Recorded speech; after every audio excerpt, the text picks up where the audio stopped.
Olá, bem-vindo, bem-vinda ao Elas Pautam. O número de estrangeiros que escolheram viver no Brasil cresceu 70% nos últimos 15 anos, segundo o IBGE. São mais de 1 milhão de estrangeiros, sendo a maioria de imigrantes venezuelanos, que são mais de 270 mil. Outra realidade populacional também mudou. Houve um aumento do número de estrangeiros que pedem refúgio no Brasil. Desde 2015, o Brasil tem recebido um número crescente de pessoas em busca de proteção humanitária ou de melhores condições de vida, sejam elas refugiadas de guerras e perseguições ou migrantes que fogem da fome, da pobreza e dos desastres naturais. Nosso país já possui uma tradição de acolhimento e hospitalidade a refugiados e migrantes.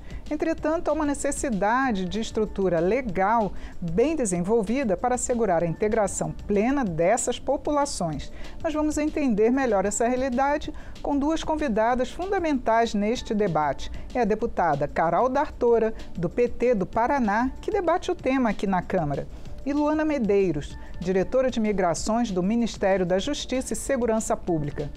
Muito bem-vindas, muito obrigada por atenderem ao nosso convite, debater esse tema aqui, que não é muito falado assim na grande mídia, né? Sim. Gostaria de começar com a senhora, deputada Carol D'Artora. O seu estado recebe muitos migrantes. A que a senhora atribui esse aumento nos últimos anos, não só de imigrantes, mas também de refugiados? Bom, como você começou dizendo, o Brasil tem uma tradição de receber, de acolher, tem uma tradição de hospitalidade e também uma diversidade. Então, muitos povos olham para o Brasil e se sentem motivados a virem morar aqui por essa abertura que o Brasil tem. Mas, infelizmente, o Brasil também tem, para os seus próprios cidadãos, políticas públicas ainda não consolidadas. Então, isso faz com que a migração que aqui chega também sofra com o impacto dessa dificuldade de políticas públicas fortes em áreas estratégicas, né? Como, por exemplo, educação, saúde, trabalho. Sim. E, Ana, eu gostaria de começar você fazendo uma diferenciação do refúgio para a migração, né? Porque agora a gente está ouvindo falar mais do aumento dos refugiados. Então, a gente usa os termos coloquialmente como sinônimos, né? Migrante, refugiado. Mas, quando a gente fala de legislação, conceitos jurídicos, o refúgio, o refugiado, ele tem um significado bastante próprio. Então, refugiado, o conceito vem de acordos internacionais a quais o Brasil é signatário. O principal deles é o Estatuto do Refugiado de 1951, da ONU, que fala que o refugiado é aquela pessoa que está fora do seu país de origem e que essa saída se deu por uma perseguição, motivada por motivo de raça, religião, nacionalidade, opinião política ou pertencimento a um grupo social específico, como, por exemplo, mulheres perseguidas em determinados países ou determinadas regiões. Aqui nas Américas, para além desse conceito que a gente chama de conceito clássico de refugiado, a gente tem um conceito que veio de um instrumento que é a Declaração de Cartagena, que é de 1984, que diz que também é refugiado uma pessoa que é oriunda de um país em que há grave e generalizada violações de direitos humanos. Então, nós temos no Brasil um conceito amplo de refúgio, que tem o conceito clássico de 1951 da ONU e o conceito regional aqui das Américas de grave e generalizada violação de direitos humanos. Vamos ver alguns dados agora. Entre 2015 e 2024, o Brasil recebeu solicitações de refúgio de pessoas de 175 países, totalizando mais de 454 mil pedidos de reconhecimento da condição de refugiado. 4 países que você vê a seguir representam 82,6% do total de solicitações de refúgio que foram registradas. Como a gente pode ver aqui, os venezuelanos, como a gente já tinha comentado, são 266.862 que solicitaram refúgio. Os cubanos abaixo, mas bem abaixo em números, né? 52.488. Em seguida, os haitianos, 37.283. E, por último, os angolanos, 18.435. Os dados do Observatório da Migração Internacional. E quanto às solicitações de refúgio, também de 2015 a 2024, 61% são na fronteira com a Venezuela, que são para Roraima. E 39% são outros estados, principalmente São Paulo, que recebe a maioria deles, né, seguido de Acre, Amapá, Amazonas, Mato Grosso do Sul, Paraná, Rio de Janeiro e Santa Catarina. E ainda as solicitações por questões de gênero, né, que nós temos 54,6% de homens, 44,8% de mulheres pediram refúgio. Bom, com base nesses dados, eu gostaria de começar com a senhora, deputada. Nosso programa ele tem esse recorte de gênero, né? O número de mulheres que pedem refúgio também é um número alto. Como é que está a situação delas? Existe muita reclamação de que chegam aqui e têm uma dificuldade muito maior do que os homens, tanto para conseguir o refúgio ou na migração, para conseguir emprego na sua área de trabalho, que muitas vêm com formação. Sim. As principais dificuldades são a garantia de direitos humanos para essas pessoas. Eu sou do estado do Paraná, que, como a gente pôde ver, é um dos estados que tem recebido muitos migrantes, e o que a gente ouve, os relatos são de que para as mulheres migrantes é muito mais difícil conseguir um posto de trabalho digno. Então, quando elas são alocadas em algum posto de trabalho, geralmente é subemprego. Elas também sofrem muito com a violência xenofóbica, isso infelizmente é uma realidade. Quando se trata da migração negra, ou seja, mulheres negras, especialmente, né, a nacionalidade, por exemplo, haitiana, essas pessoas sofrem muito racismo, muita xenofobia, violência. A gente também tem um contexto em que eles têm dificuldade de conseguir moradia e acabam indo para as regiões de ocupação irregular da cidade, sofrem com golpes como mulheres, né? Eu realmente vi essa realidade acontecer. Mulheres migrantes que vão para essas ocupações irregulares e são enganadas por poceiros, pessoas que estão dizendo ali que tem propriedade de determinada casa ou terreno e na verdade não, então elas acabam comprando moradias que são irregulares também, isso é um revitimismo. A gente tem dificuldades com revalidação de documentos. O Brasil tem uma política, as universidades públicas brasileiras têm uma política de revalidação, mas essa revalidação também tem alguns caminhos que ficam interrompidos em alguns momentos para as mulheres.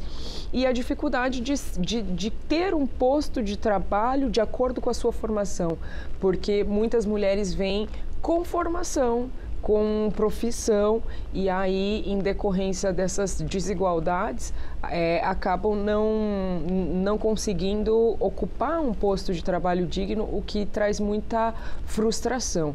Então, são inúmeros desafios que a gente tem com relação à migração. O Estado brasileiro precisa se colocar para reformular como vai fazer esse acolhimento e como vai garantir direitos humanos.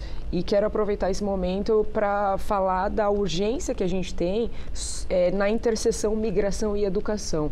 Porque, para além da questão das mulheres, que é uma questão, inclusive a gente tem que olhar para a violência sexual, que mulheres migrantes não têm tido um atendimento digno para situações como essa, então é uma situação, mas a gente também tem crianças migrantes que vão para as escolas e que não têm professores com formação docente bilíngue, trilíngue, para acolher, para entender qual é o nível educacional daquela criança. Então, elas estão tendo essa violação também no direito à educação e tantos outros temas, né? Então, são alguns dos desafios. Ana, eu gostaria então que você falasse como que o Ministério tem trabalhado. Você estava comentando que foi preciso desenvolver várias outras atividades, né, para poder acolher principalmente os venezuelanos, né, a fronteira que a gente recebeu milhares, assim. O que o Ministério tem feito? São várias as áreas de atuação do Ministério nesse tema. Como a gente viu aqui, nos últimos 15 anos, o número de imigrantes que buscou o Brasil como moradia, como residência, aumentou muito. E isso traz diversos desafios, tanto desafios sobre o aspecto operacional, então com o aumento, com o vultoso aumento do número de pedidos de refúgio, nós tivemos que desenvolver sistemas próprios, desenvolver entendimentos jurídicos especializados que nos permitisse, ao menos, analisar aqueles pedidos num prazo razoável. No começo da migração venezuelana para o Brasil, não era incomum que um pedido de refúgio demorasse 4, 5 anos para ser atendido. Hoje a gente já consegue, entre 3 e 4, 6 meses no máximo, finalizar essa análise. Quando eu consigo entregar esse serviço, entregar esse direito a essa pessoa num tempo mais célere, eu já dou uma segurança jurídica de que ela está protegida, está regular e pode acessar as suas políticas no Brasil. Então, acho que esse é um aspecto bastante importante.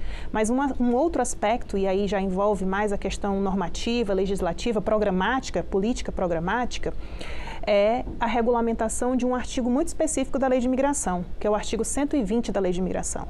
A nossa lei ela é de 2017, ela é uma lei considerada pelos especialistas, tanto nacionais quanto internacionais, como muito avançada.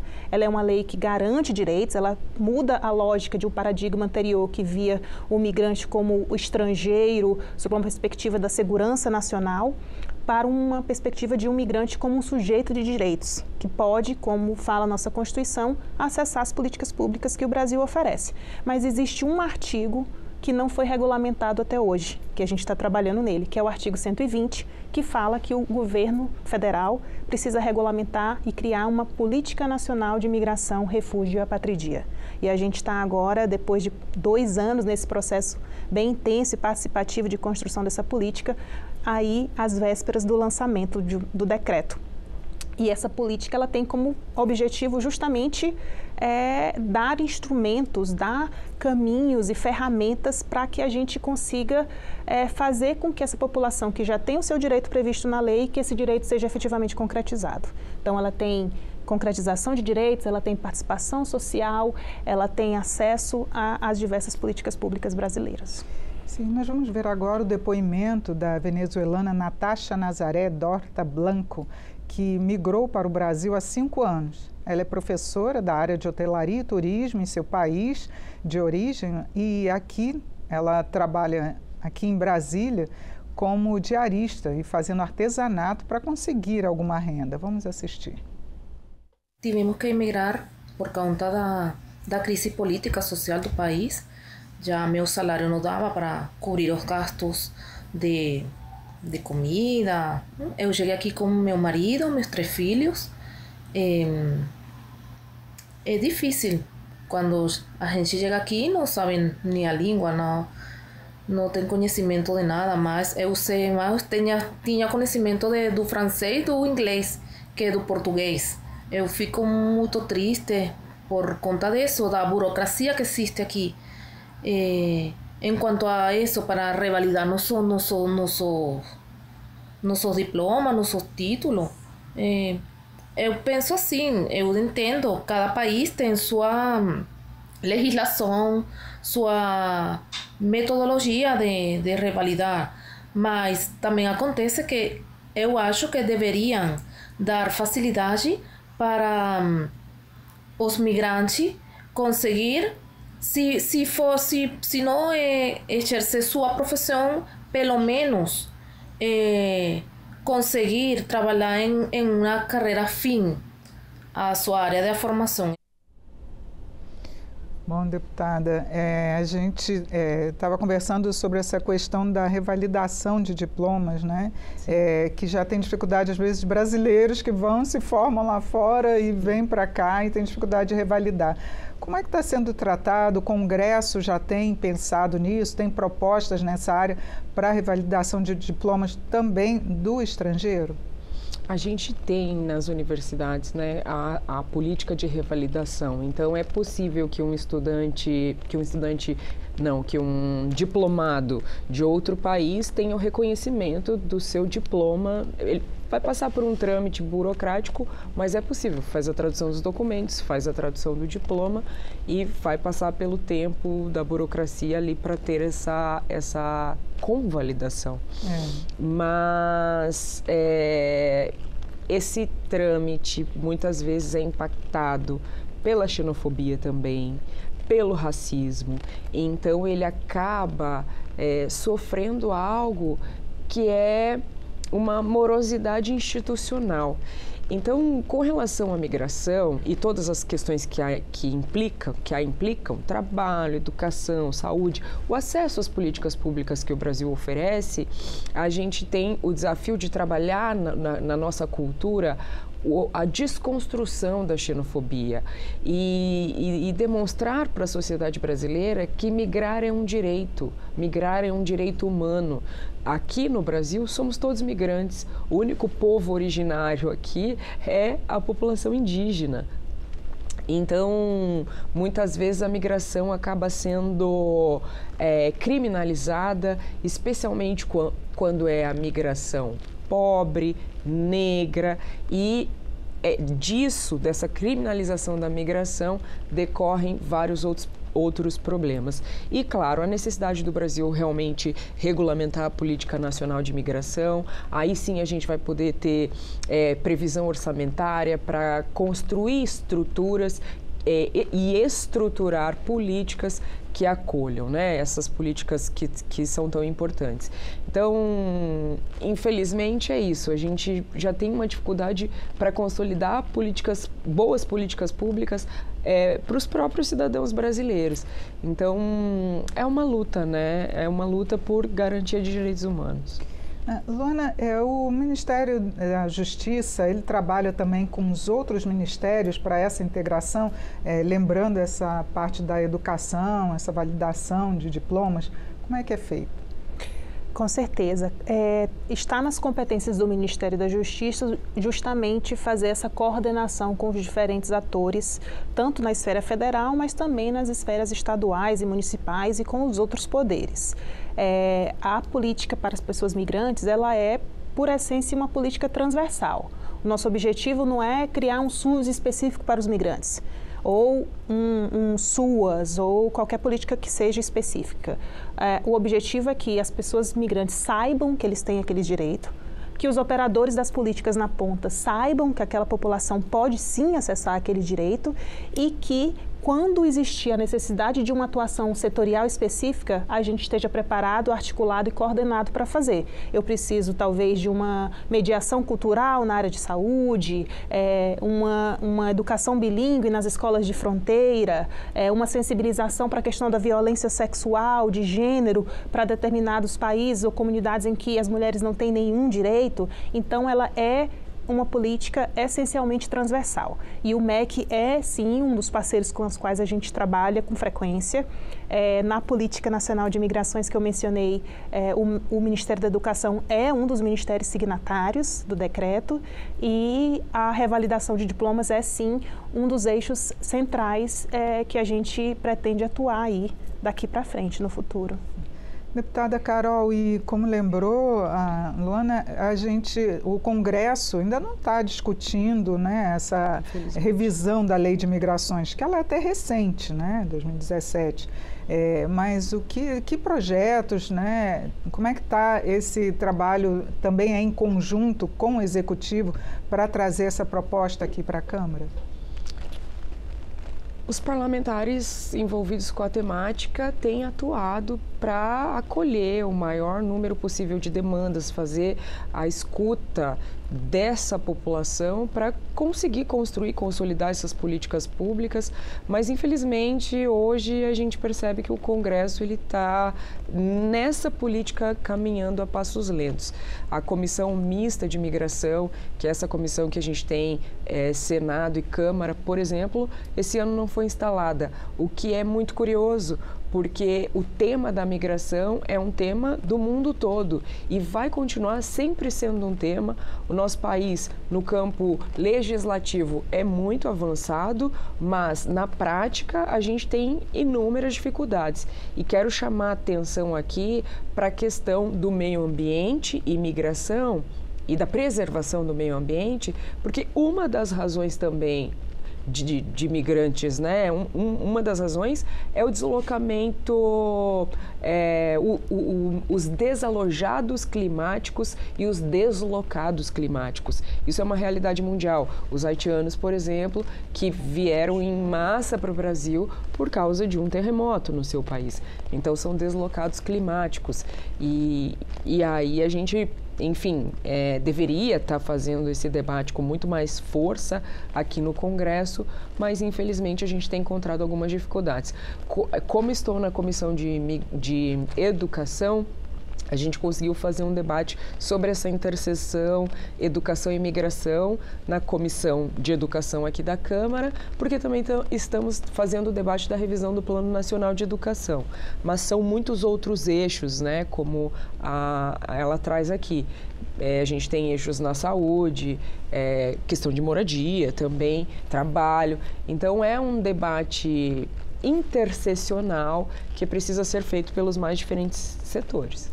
Bom, Luana, uma dúvida que eu fiquei quando eu vi alguns dados é que o número de refugiados que são recebidos, né, que oficialmente, é de crianças, um número maior de crianças e adolescentes, jovens até 25 anos. É um número muito maior do que pessoas acima de 25 anos.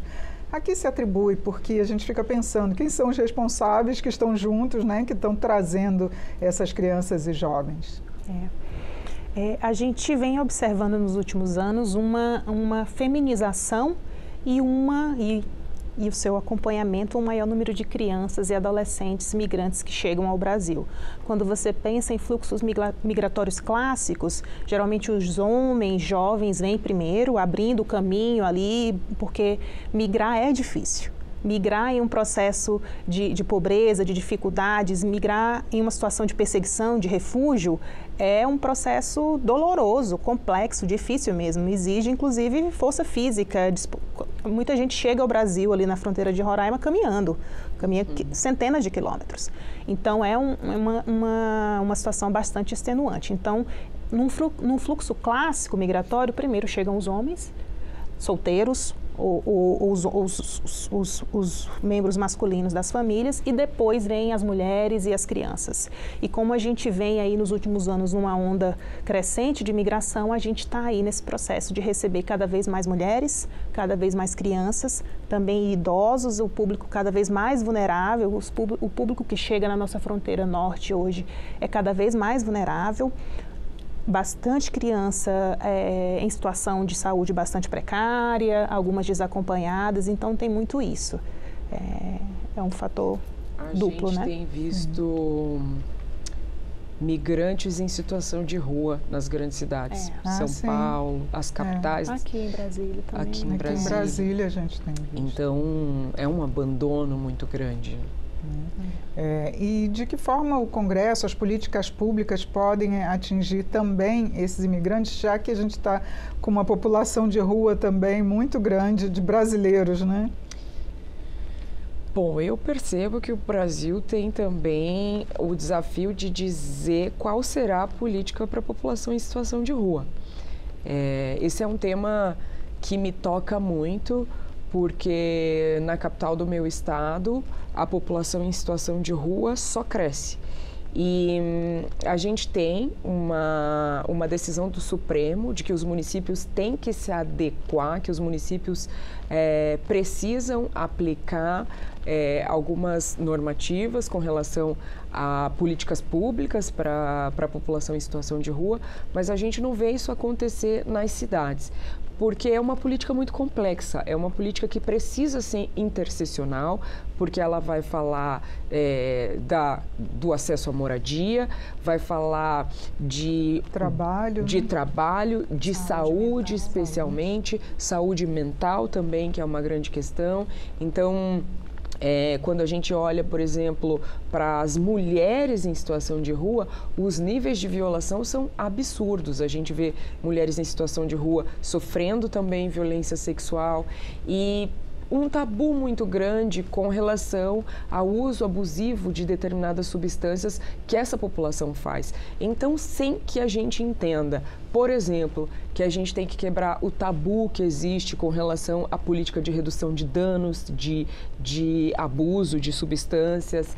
Essa política é muito importante para que a gente possa fazer um acolhimento efetivo da população em situação de rua. A gente precisa também de uma política séria de acesso à moradia para essa população.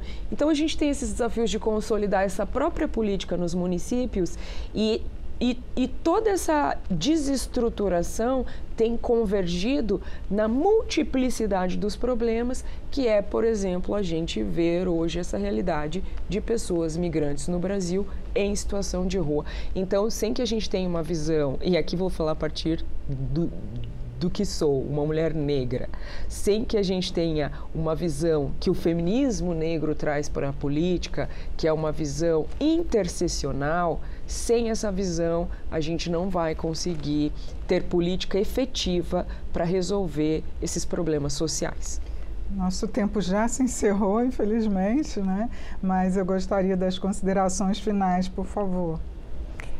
Muito obrigada pelo convite. Eu acho que o nosso grande desafio é deixar muito claro que todos saibam que dá visibilidade à população migrante, que eles sejam vistos como sujeitos de direito, que eles entendam e que os que têm acesso, que podem ter acesso às políticas públicas, que os operadores das políticas públicas entendam que eles podem sim acessar. Então, o desafio é construir essa visibilidade e transversalizar o acesso em todas as políticas públicas que o Brasil já oferece. Obrigada. Concordo muito. Carol. Concordo muito. A nossa urgência é transversalizar as políticas públicas e promover a consolidação delas nas cidades, porque é nas cidades as pessoas moram, né? É nas cidades, é nos territórios que a realidade acontece. Então, é com essa realidade que a gente tem que trabalhar. Eu conversei sobre o aumento do número de refugiados e migrantes no Brasil, com a deputada Carol D'Artora, do PT do Paraná, e com a diretora de Migrações do Ministério da Justiça, Luana Medeiros. Você também pode acompanhar o Elas Pautam pelo YouTube da TV Câmara. Siga as nossas redes sociais, Instagram, X, TikTok e Facebook. Eu sou Regina Assunção, agradeço a sua audiência. Até a próxima.